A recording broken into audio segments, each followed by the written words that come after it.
முன்னோர்கள் ஆராய்ச்சி செய்து இந்த உலகத்துல இந்த பிரபஞ்சத்திலிருந்து எடுத்த கர்மவினை தீர்க்கக்கூடிய மூல மந்திரம். நீங்க கோவில்ல போய் விளக்கேத்துறதா இருந்தா இந்த மந்திரத்தை ஒரு முறை சொல்லுங்க. முற்பிறவில செய்த பாவங்கள் எப்பிறவிக்கும் தொடராமல் இருக்க இப்பிறவிலேயே என் தந்தை வழியில் வந்த கர்மாவினை, என் தாய் வழியில் வந்த கர்மாவினைகள், என் தாயுடைய கர்ப்பத்திலிருந்து நான் இந்த பூமிக்கு கொண்டு வந்த கர்மாவினைகளும் இன்றோடு நிவர்த்தியாகட்டுன்னு 5 தீபம் விளக்கேத்தி சாமிக்கு தேங்காய் வளம் பூ மாலை கல்கண்டு வாங்கி அர்ச்சனை பண்ணி உங்க ஜாதகத்தை கொண்டு போய் சாமி பாதத்துல வச்சு இன்னையோட எனக்கு எல்லாம் நல்லது நடக்கும்னு மனசார கும்பிட்டு வாங்க. வாழ்க்கையில அசுர வளர்ச்சிக்கு வந்து. அனைவருக்கும் வணக்கம். பாரம்பரிய திருவள்ளுவர் குல வம்சம் பிரசன்ன ஜோதிடர் சுப மாரிமுத்து திருப்பூர்லேருந்து இந்த பதிவு உங்களுக்காக. அனுச நட்சத்திரத்தை பற்றி இன்றைக்கி ரொம்ப அற்புதமாக கேட்டிருக்கீங்க.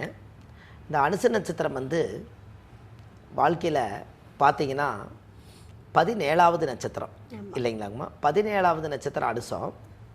இந்த அனுச நட்சத்திரத்தில் யார் ஒருத்தர் பிறந்தாலும் விருச்சிக ராசியில் தான் அவர் பிறப்பார். இந்த விருச்சிக ராசியில் அனுச நட்சத்திரக்காரர் பிறந்தா அனுச நட்சத்திரனாலே உயிர் காப்பாற்றக்கூடிய நட்சத்திரம், உயிர் புதுப்பித்த நட்சத்திரம். அப்படின்னு என்ன அப்படின்னா, உயிர் புதுப்பித்த நட்சத்திரம் அப்படின்னா அனுச நட்சத்திரம் வந்து உயிரை காப்பாற்றுங்களா. ஏதாவது ஒருத்தர் வந்து போகிற வழியில் திடீர்னு ஒருத்தர் கிருகிருன்னு விழுந்துட்டாலோ ஒரு ஹார்ட் அட்டாக் வந்துட்டாலோ அனுச நட்சத்திரக்கார பக்கத்தில் இருந்து அது உயிர் போகாதுங்க. அதை உயிர் காப்பாற்றக்கூடிய நட்சத்திரம். இந்த எங்கே போனாலும் இவங்களுடைய எண்ணமெல்லாம் பாருங்கள், எங்கே போனாலும் நல்லது செஞ்சு வச்சுக்கிட்டே வருவாங்க. இந்த உலகத்தில் வந்து அனுச நட்சத்திரக்காரன் எங்கே கூட்டிகிட்டு போனாலும் உயிருக்கு கேரண்டி உண்டு. ஏன்னா உயிருக்கு கேரண்டி உண்டு. உயிர் காப்பாற்றக்கூடிய நட்சத்திரம் அனுசம். உங்களுக்கு ஒன்று தெரியுங்களா, இந்த ராமேஸ்வரம் திருச்செந்தூர் சைடு போனீங்கன்னா பனை மரங்கள் நிறைய இருக்கும், பார்த்துருக்கீங்களா? முன்னோர்கள் எல்லாம் எவ்வளோ அறிவாளிங்கிறது இந்த விஷயத்தில் நீங்கள் தெரிஞ்சுக்கோங்க. எல்லோரும் தென்னை மரம் தானே வச்சா தேங்காய் காய்க்கும். அவங்க ஏன் வந்து கடலோர பகுதியில் பனை மரத்தை விதைச்சிருக்காங்க அப்படின்னா, இந்த அனுச நட்சத்திரம் என்பது பனை மரம். அனுசம்னா பனை மரம், அனுசம்னா கொடைங்க. யாராவது கொடை பிடிச்சா அவங்க குடும்பத்தில் அனுசம் இருக்கு. யாராவது கொடை பிடிக்கிறாங்க இல்லைங்களா, அந்த கொடை அந்த காலத்தில் வந்து கொடை பிடிப்பாங்க. அந்த வயசானவர் பாருங்க, ஒரு 70 வயசான அந்த கொடையை தைச்சிட்டு இருப்பார், அப்படியே கொடை தைச்சிட்டு இருப்பார். அவங்கெல்லாம் பார்த்தீங்கன்னா அனுசம்னா கொடை. இந்த அனுசம்னா கொடைங்கிறது எதை வச்சு சொல்கிற அப்படின்னா, கடைசி வரைக்குமே நிழல் படாமல் அளவான வெயிலில் கொடை பிடிச்சிட்டு போய் நீண்ட காலம் வாழ்ந்திருக்காங்க. இந்த கொடைக்கு அவ்வளோ பவர் இருக்குதுங்க. இதே மாதிரி இந்த பனைமரம் பாருங்கள் கொடை மாதிரியே இருக்கும், பார்த்துருக்கீங்களா? அதனால தான் அனுசம் வந்து பனை மரமாக அந்த காலத்தில் சேகரிச்சிருக்காங்க. நேர் மரம் இருக்குங்க, அப்படியே சுற்றி வர ஒரு வட்டம் இருக்கும், அப்படியே கொடை மாதிரியே இருக்குது. அதனால தான் அனுசம் பனை மரம். இந்த பனை 1000 பறவை 1000. எப்படிங்கம்மா? பறவையை கொல்லாமல் இருந்தால் அது பல்லாயிரம் வருஷம் வாழுமா. இந்த பனை மரத்தை அறுக்காமல் இருந்தால் அது 1000 வருஷம் உயிரோடு இருக்குங்களா. அதனால தான் தண்ணியே இல்லை, பனைமரம் எப்படி வருது? இந்த தண்ணியில் பூரா சேகரித்து வச்சு இந்த பனைமரம் வந்து வேணுங்கிறப்ப தண்ணி இல்லாதப்போ குடிச்சுக்கிட்டே அந்த பனைமரம் இருக்குங்களா. யாராவது பாருங்கள், வனாந்திர காட்டுக்குள்ளே பனைமரத்துக்கு தண்ணி ஊற்றுறாங்களா? தென்னை மரத்துக்கு தினமும் தண்ணி விடுறாங்க. ஒரு நாள் இல்லாட்டி ஒரு நாள் வேறு அழுகி போயினா அடுத்த நாள் தண்ணி விடுறாங்க. பனைமரத்துக்கு யாரு கொண்டு போய் தண்ணி ஊற்றிருக்காங்க? அப்போ தண்ணி அந்த காலத்தில் எப்பெல்லாம் ஈரம் இருக்குதோ அப்போ அதை எல்லாமே சேகரித்து ஒரு கிட்டத்தட்ட ஒரு 100 அடி மீட்டருக்கு தண்ணி சேகரித்து உள்ளே வச்சுக்கிங்களா. அந்த வேரோட சக்தி, அந்த வேரில் எப்பெல்லாம் தண்ணி இல்லையோ அப்போ தண்ணி பூரா எடுத்துக்கிட்டு போய், அதனால தான் அவ்வளோ பசுமை, மேலே நொங்கு வருது, பதினி வருது, தெளிவு வருது, எல்லாம் வருதுங்க. அதுக்கு எந்த தண்ணியுமே யாரும் கொடுக்காம பனை வர வருதுன்னா அதுக்கு தானாக உயிர்ப்பித்த நட்சத்திரம் தானே. கண்டிப்பாக. அப்போ அனுசம் வந்து உயிர்ப்பித்த நட்சத்திரம். இதில் முன்னோர்கள் வந்து அந்த காலத்தில் என்ன பண்ணிக்கிறாங்கன்னா, கடலோர பகுதியில் இந்த பனைமரத்தை பூராமே விதைச்சி வச்சதுனால பனைமரம் நட்ட வச்சுருப்பாங்க. இந்த பனைமரத்துடைய ஓலை பார்த்தீங்கன்னா ஈக்கியாக இருக்கும், பார்த்துருக்கீங்களா? ஊசி ஊசியாக இருக்கும், முள்ளாட்டு இருக்குங்க தூரத்துலேருந்து பார்த்தா. கரெக்டு தானேங்க? அப்போது இந்த கடலோர பகுதியில் இருக்கிறவங்க கடல்லேருந்து ஒரு சூறாவளி காற்று வந்து கிராமத்தை அழிக்கிறதுக்காக வருங்களாம். மாதம் அது சூறாவளி காற்றெல்லாம் வருதுன்னு சொல்கிறோம் இல்லைங்களா. இந்த சூறாவளி காற்று வந்துச்சுன்னா அந்த கிராமத்தை வந்து அழிக்கிறதுக்காக அந்த காற்று வரும்போது இந்த பனை மரம் குறுக்க வச்சுக்கிறனால இந்த சூறாவளி காற்று வந்து அந்த அந்த கண்ணுக்கு தெரியாத காற்று போய் இந்த பனை மரத்தில் மோதுச்சுன்னா, இந்த மோதின உடனே இந்த காற்று கண்ணுக்கு தெரியாத காற்று அங்கேயே உடஞ்சி இந்த கிராமம் தப்பிச்சுக்குமா. அதுக்காக அந்த காலத்தில் முன்னோர்கள் வந்து வேலி போட்டால் காற்றுக்கு பத்தாதுன்னு பனை மரத்தை நட்ட வச்சுருக்காங்க. புரிஞ்சுக்கலாம். அப்போது எத்தனை உயிர் அந்த காற்று காப்பாற்றிடுச்சு பார்த்தீங்களா. அதனால தான் உயிர் காப்பாற்றக்கூடிய ஒரே நட்சத்திரம் அனுச நட்சத்திரம். ஒரு ஆம்புலன்ஸில் எடுத்துகிட்டு போகும்போது எனக்கு ரொம்ப முடியலைங்க, நான் ஏதாவது எனக்கு ஒன்று ஆயிருமோன்னு நினச்சி பயமாக இருந்தால் அனுச நட்சத்திரக்காரை வந்து ஆம்புலன்ஸில் கூட்டிகிட்டு போய் ஆஸ்பத்திரிக்கு அந்த பேஷண்ட்டை சேர்த்தும் போது அனுச நட்சத்திரக்கார் கூட போனால் அந்த அந்த அந்த பேஷண்ட்டை இறக்க மாட்டாருங்க.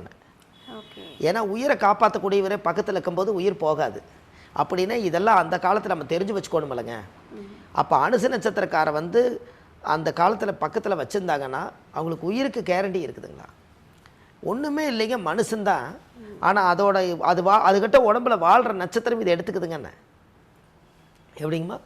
இப்போது ஒரு தலையில் பூ வைக்கிறீங்க, இந்த பூவோட வாசம் உங்களுக்கு மட்டும் இருக்குதுங்களா, எங்களுக்கு வாசம் அடிக்குமா? சுற்றி உள்ளவங்களுக்கும் வரும். வருமில்லை? வரும். அதே மாதிரி தான் அந்த நட்சத்திரம் அவங்களோட வாழுது, எல்லாத்தையும் பார்க்குமா? ஓகே, புரியுதுங்களாம்மா? புரியுது. அதே போல தான் அப்போ அவர் உயிர்ப்பித்த நட்சத்திரம் அதுதான். அப்போ இந்த அனுச நட்சத்திரங்கிறது அதனுடைய பவர். அப்போ அந்த அனுச நட்சத்திரக்காருக்கு வந்து பாருங்கள், நீங்கள் 17வது நட்சத்திரம் சொல்லிட்டீங்க. இந்த இடத்துல ஜோசியத்தை உள்ளே கொண்டு வரலாம். 17 கூட்டினீங்கன்னா எவ்வளோ வரும்? 17 கூட்டினீங்கன்னா 7 1 32 இல்லை, 17 வந்து 7 1 8 தானே. 17 கூட்டுறீங்க, 1 7 8 அவ்வளோதானே. மேசத்துலேருந்து எண்ணி பாருங்கள், மேச ரிஷபம் மிதுனம் கடக சிம்மம் கன்னி துலா விருச்சிகம் எவ்வளோங்க? 8. அப்போ காலச்சக்கரத்துக்கு 8 விருச்சிக ராசி, இது 8வது ராசி, இதுவும் 17வது நட்சத்திரம் 8. எப்படி கரெக்டாக வச்சுருக்காங்க? 8ங்கிறது ஆயுள் ஸ்தானம், அதனால் ஆயுள் விருத்தி ஏற்படுது. சூப்பர். எல்லாமே ஒன்றுக்கொன்று. அந்த காலத்தில் முன்னோர்கள் ஜோசியத்தை விஞ்ஞானமாக தான் உள்ளே புதைச்சி வச்சுருக்காங்கன்னு. அதை எடுக்க தெரிஞ்சால் புத்திசாலி, அவ்வளோதாங்க. ஜோதிடத்தில் பல ரகசியங்கள் இருக்குது. நாம் 120 வருஷம் வாழ்கிறோங்கிறோம், ஆனால் ஆராய்ச்சி ஒரு 20 வருஷம் 30 வருஷம் 40 வருஷம் பண்ண முடியும். அதுக்குள்ளே என்ன இந்த ஜோதிடத்தில் சுவையாக இருக்குதுன்னு ரசித்து சுவைச்சு சாப்பிட்டு மென்று முழுங்கிட்டு நம்ம இந்த உலகத்தை விட்டு போயிட்டு அடுத்த தலைமுறை ஜோசியத்தை தூக்கிட்டு ஓடிட்டு இருக்கோம். யாரும் வந்து ஜோசியத்தை வந்து மொத்தம் விலைக்கு வாங்க முடியாது. நம்ம ஆயுசு இருக்க வரைக்கும் கண்ணு இருக்க வரைக்கும் படிக்கலாங்க, பல்லு இருக்க வரைக்கும் கரும்பு திங்கலாங்கிற மாதிரி. எப்படி? பல்லு இருக்க வரைக்கும் கரும்பு தண்ணி. பல்லு இல்லைன்னா கரும்பு எப்படி சாப்பிடுவீங்க சொல்லுங்க? முடியாது. சரி, எலும்பு எப்படி கடிப்பீங்க? அந்த காலத்தில் சொல்லுவாங்க, பல்லு இருக்கும்போதே சாப்பிட்டுக்கா. அப்போ பல்லு இருக்கிற காலத்து வரைக்கும் தானுங்க. அதை பல்லு போனால் சொல்லே போச்சா. எப்படிங்கம்மா? ஒருத்தர் சாபம் கொடுக்குறாருன்னு வைங்க, அவர் வாயை திறக்க சொல்லி 16 32 பல்லு இல்லாமல் அந்த வாய் வந்து எந்த பல்லுமே இல்லைன்னா அதுக்கு பேர் பொக்க வாயின்னு சொல்லுவாங்க. அந்த பொக்க வாயின்னு சொல்கிறது எதுக்குன்னா ஒன்றுமே இல்லை அப்படின்னு. அவங்க போய் சாபம் கொடுத்தா பழிக்காதான். ஏன்? பல்லு போனால் சொல்லு போச்சு.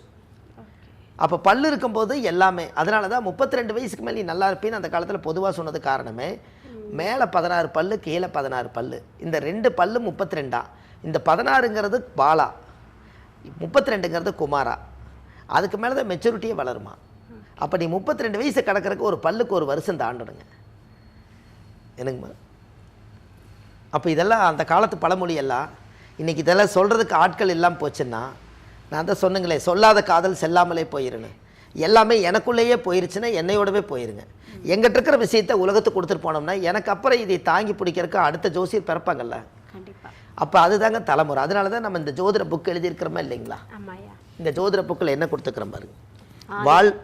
வாழ்வது ஒரு முறை, வாழ்த்தட்டும் தலைமுறை. இது ஆதிகால பரிகாரங்கள்னு 1736 பரிகாரம் கொண்ட புத்தகம். இதில் எழுதிக்கிறனா இல்லைங்களா? வாழ்வது ஒரு முறை, வாழ்த்தட்டும் தலைமுறை. இது என்னுடைய பிறந்த டைட்டிலுங்க. வாழ்க்கையில் ஒரு முறை தான் நம்ம வாழ போகிறோம். தலைமுறையாக நம்ம இருக்கும் காலம் வரைக்கும் இருந்துட்டு போகலாங்க. அதுக்கப்புறம் இந்த புத்தகம் வாழுமா வாழாதாங்க? கண்டிப்பாக வாழும். அப்போது அந்த காலத்தில் இதெல்லாம் நம்ம ஒரு உதாரணம் தான் நம்ம பண்ணி வச்சுருக்கோம். கண்டிப்பாக. அப்போ இந்த அனுச நட்சத்திரத்தில் யாராவது ஒருத்தர் பிறந்தால் சனி மகா திசையில் தான் பிறப்பாங்க. அப்போ இந்த சனி திசையில் தான் அவங்க பிறப்பாங்க. அந்த சனி வந்து 19 வருஷம். அப்போ 19 வருஷத்தில் 9 வருஷம் 9.5 வருஷம் இருப்பு இருக்கும். அதுக்கடுத்து புதன் திசை 17 வருஷம், 17 ஒரு 9 26 27 வயசு. அப்போ அவர் வந்து படிப்பு காலத்தில் எல்லாம் முடிச்சு இந்த புதன் முடிச்சு கேது திசை வருங்க. 27 ஒரு 7 34. இவருக்கு புதன் திசையும் கேது திசையும் தான் கல்யாணம் பண்ணி வைக்கும். இப்போவே நீங்கள் ஜாதகத்தை எடுத்து பாருங்கள், எந்த திசையில் கல்யாணம் பண்ணிங்கன்னு உங்களுக்கு இப்போவே தெரியும். இதெல்லாம் தான் ஒரு மிராக்கலுங்க. மெமரிக்குள்ளேயே வச்சுக்கிறோம் இல்லையாங்க.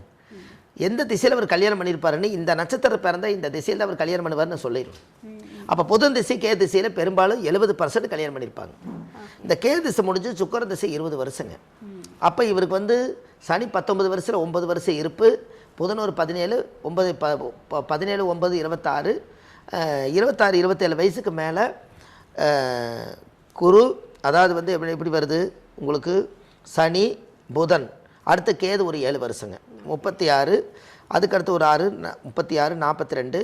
அப்போ இப்படி வச்சு பார்க்கும்போது கரெக்டாக எது வருது, பிறக்கும்போது சனி திசை முடிஞ்சு புதன் திசை முடிஞ்சு கேது திசை முடிஞ்சு சுக்கர திசை வரும்போது சுக்கர திசை சூரிய திசை சந்திர திசையில் தான் ரிட்டையர்டுங்க. ஓகே, சந்திர திசை ரிட்டையர்டு. அப்போ சனி திசை 9 வருஷம் தான் இருப்பு இருக்குது. புதன் திசை ஒரு 17 9 26. அதுக்கப்புறம் சனி புதன் முடிஞ்சு கேது திசை வந்துடுவார். கேது வந்து 17 9 26, ஒரு கேது ஒரு 7. கேது ஒரு 7 வருஷம் வரும்போது 26 ஒரு 7 28 29 30 31 32 33 வயசுக்கும் போது இவங்களுக்கு கல்யாணம். புதன் திசை கேது திசை கல்யாணம் பண்ணி வச்சிரும். இந்த 33 வயசுக்கு மேலே சுக்கர திசை 53 வயசுங்க. 53 வயசுக்கு அப்புறம் சூரியன் திசை 6 வருஷங்க. 53 ஒரு 6 61 வயசு. இந்த சூரியன் திசை ரிட்டையர்ட் ஆகிறாருங்கன்னு சொல்கிறேன். இந்த கணக்கு நீங்கள் மனசுக்குள்ளேயே கொண்டு வரணும். இந்த பேனாவை எடுத்து கணக்கு போட்டாங்க கூட கொஞ்சம் தடுமாறதுக்கு வாய்ப்பு இருக்குது. இந்த மெமரிக்குள்ளேயே வச்சுட்டு நீங்கள் சொல்லணுமல்ல. அப்போ இது காரணம் என்னென்னா, அப்போ வந்து அனுச நட்சத்திரத்தில் பிறந்தவர் சனி திசையில் பிறப்பார், அது குழந்தை. புதன் திசையில் பிறப்பார், அறிவு. கேது திசையில் பிறப்பார், ஞானம். சுக்கர திசையில் பிறப்பார், செல்வம். சூரியன் திசையில் பிறப்பார், ரிட்டையர்டு. எப்படிங்க 60 வயசுங்கும் போது அவருக்கு சூரியன் திசை ஒரு கணக்கு போட்டு பார்த்தீங்கன்னா, மிஞ்சி கொஞ்சம் முன்ன பின்ன வருஷங்களில் வந்து மகாதிசை இருப்பு கம்மியாக இருந்து எச்சு கம்மி இருந்தால் ஒருவேளை சந்திர திசையோடு அவருக்கு ரிட்டையர்ட் ஆயிடுவார். அப்போ இவருக்கு வந்து ஜாதகத்தில் பார்த்தீங்கன்னா அனுச நட்சத்திரம் உயிரை காப்பாற்றக்கூடிய நட்சத்திரம். என்றைக்குமே அனுச நட்சத்திரக்காரை பார்த்தீங்கன்னா அவங்கள வந்து பகைச்சிக்காதீங்க. அனுசம் வந்து உயிரை காப்பாற்றக்கூடிய நட்சத்திரம். கடவுளே மனித ரூபத்தில் தூதர்கள் இருக்குன்னு சொல்லி அந்த காலத்தில் தெய்வ அனுகிரகமாக பிறந்த நட்சத்திரம் தான் அனுசம். அவருக்கு இல்லாத விட அனுசத்துக்கு மட்டும் கொஞ்சம் ஆயுசு ஜாஸ்திங்க. ஏன்னா பனைமரத்துக்கு ஆயுசு ஜாஸ்தி இல்லையா, 1000 வருஷம் சொன்னோம். அப்போ அந்த நட்சத்திரத்துக்கு வயசும் வலிமையும் அதிகம் இல்லைங்களா, நீண்ட காலம் வாழுவார். அதனால தான் அந்த காலத்தில் கொடை வச்சுருப்பாங்க. கேரளாவிலையெல்லாம் பார்த்தீங்கன்னா கொடை பிடிச்சிட்டு போவாங்க. ஏன்னா அவங்களுக்கு மழை வரும்னு கொடை பிடிப்பாங்கன்னு நினைப்பாங்க. அவங்க அனுசத்தை இயக்குறாங்களா இல்லையா, ஆயில் பழத்தை கூட்டுறக்காக இந்த தோல் சுருங்காமல் இருக்கிறதுக்கு கொடை பிடிச்சிக்கிறாங்க. எங்கே போனாலும் கொடையை பிடிச்சிக்கிறாங்க. அப்போது நிழல் கூட வரும்போது இந்த கொடை அனுசமும் கூட வருது இல்லைங்கண்ணே. அப்போ நீண்ட காலம் கொடையை கையில் வச்சுருப்பாங்க அந்த காலத்தில். அனுச நட்சத்திரக்கார வீட்டில் ஒரு கொடை ஒன்று தொங்க விட்டுட்டிங்கனாலே அனுசை இயங்கிட்டு இருக்க வரைக்கும் அவருக்கு ஆயுசுக்கு எந்த பங்கும் வராது. ஒரு அந்த காலத்தில் கருப்பு கொடையை கட்டி, அந்த காலத்தில் கருப்பு கொடை தான் வச்சுருப்பாங்க. இப்படி ஒரு வளைஞ்சு ஒரு கொடை வச்சுருப்பாங்க. அப்புறம் இந்த ஷூட்டிங்கெல்லாம் எடுக்க போனோம்னா அந்த சீரியலில் நடிக்கிறவங்க சினிமாவில் நடிக்கிறவங்களுக்கெல்லாம் கொடை எப்பவுமே பிடிப்பாங்க. அவங்களுக்கெல்லாம் அந்த கொடை பிடிக்க வரைக்கும் அவங்களுக்கு ஆயுள் பழத்துக்கு கெட்டி. நம்ம நினச்சிக்கோ நிழலுக்குன்னு சொல்லுவாங்க, ஆனால் அது எது இயங்குதுங்க, அனுசம் வந்து கொடையாக இயங்குது. அது நம்மளுக்கு தெரியணும் இல்லைங்களா. அவங்க வந்து சினிஃபீல்டில் நடிக்கும் போது அவங்க கஷ்டப்பட்டு நடிச்சுட்டு வந்துட்டு கொஞ்சம் நிழலை நினைக்குவாங்க. இந்த நிழலுக்காக அவங்க இந்த கொடை இயக்குறாங்க. ஆனால் அது இயங்குறது என்னென்னா உனக்கு ஆயுள் விருத்தி ஏற்படுத்தி கொடுங்க, அது இயங்குது. அப்போ உயிரற்ற பொருளும் உயிருள்ள பொருளும் சமாதானம் படுத்துத்தானே ஒரு சீரியல் நடிக்கிறாங்க. இப்போ இதெல்லாம் எப்படி வருதுன்னு கேட்டிங்கன்னா அனுசம் தான் அதனுடைய தாற்பயம். அதனால் கண்டிப்பாக இந்த அனுச நட்சத்திரக்காருக்கு நான் ஒரு கோயில் கொடுக்குறேங்க. அந்த கோயிலுக்கு போயிட்டு வந்தாங்கன்னா அவங்க வாழ்க்கையில் மிகப்பெரிய அசுர வளர்ச்சி வரும்னு சொல்லி உங்களுடைய வாழ்க்கையில் ஒரு பெரிய மாற்றத்தை உருவாக்குவார். அனுச நட்சத்திரம் என்றைக்கும் ஆயுள் விருத்தி ஏற்படுத்தக்கூடிய நட்சத்திரம். அதனால் அவங்க வாழ்க்கையில் இந்த 60 வயசுக்குள்ளே வேக்கானமாக பொழைச்சிட்டாங்கன்னா அவங்க ரிட்டையர்ட் ஆகும்போது நிம்மதியான வாழ்க்கையில் சொல்லுது. அருமையா. அதாவது வந்து இருக்கிறதுலே மிகப்பெரிய புண்ணியம் அப்படின்னாலே வந்து அடுத்தவங்களோட உயிரை காப்பாற்றுறது தான். ஸோ அப்படி ஒரு நட்சத்திரத்தை பற்றி அருமையான ஒரு விளக்கத்தை கொடுத்துருக்கீங்க. சரிம்மா, தொடர்ந்து ஒரு நட்சத்திரத்தை பார்க்கலாம். தொடர்ந்து நன்றி ஐயா. ரொம்ப நன்றிங்கம்மா.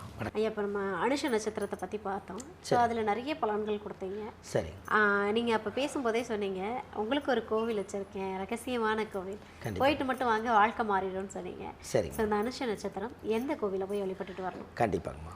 அனுச நட்சத்திரம் ரொம்ப உயிர் புதுப்பித்த நட்சத்திரம்னு சொன்ன இல்லைங்களா. அதாவது இழந்ததெல்லாம் மீட்டெடுக்கக்கூடியது அனுச நட்சத்திரம். இந்த அனுச நட்சத்திரம்ங்கிறது ஒரு பெரிய ஒரு ஊர் இல்லைங்களா. அதனால் இந்த அனுச நட்சத்திரத்தில் ஒரு பயங்கரமான ஒரு பவர். இந்த நட்சத்திரத்துக்குன்னே ஒரு ரகசிய கோயில் ஒன்று இருக்குது. இந்த கோவில் சாதாரண கோவில் இல்லைங்க. இந்த கோயிலுக்கு அவங்க போயிட்டு வந்தோடனே மாற்றம் தெரியும். ஆமாம், இது என்னென்னு கேட்டிங்கன்னா மயிலாடுதுறை பக்கத்தில் திருநின்ற ஊருங்கிற ஊருக்கு பக்கத்தில், மயிலாடுதுறை வழி திருநின்ற ஊருங்கிற பக்கத்துலேயே மகாலட்சுமிபுரீஸ்வரர், அந்த மகாலட்சுமிபுரீஸ்வரர் கோவில் கூகுளில் நீங்கள் சர்ச் பண்ணிங்கன்னா அந்த கோயில் லொக்கேஷன் நம்மளுக்கு கிடைக்கும். நீங்கள் அந்த கோயிலில் போய் சாமிக்கு தேங்காய் பழம் பூ மாலை கல்கண்டு வாங்கி அர்ச்சனை பண்ணி நீங்கள் அந்த கோவிலில் போய் சாமி கும்பிட்டு வந்தாச்சுன்னா அன்னையோட உங்கள் ஜாதகத்தில் ஜென்ம நட்சத்திர தோசை நிவர்த்தி ஆகி உங்கள் வாழ்க்கை ஒரு அசுர வளர்ச்சிக்கு வருங்க. கண்டிப்பாக இது நல்லதே நடக்கும். இதை செய்யுங்க, மிகப்பெரிய மாற்றங்க. ஓகே, நன்றி. சூப்பர், நன்றி.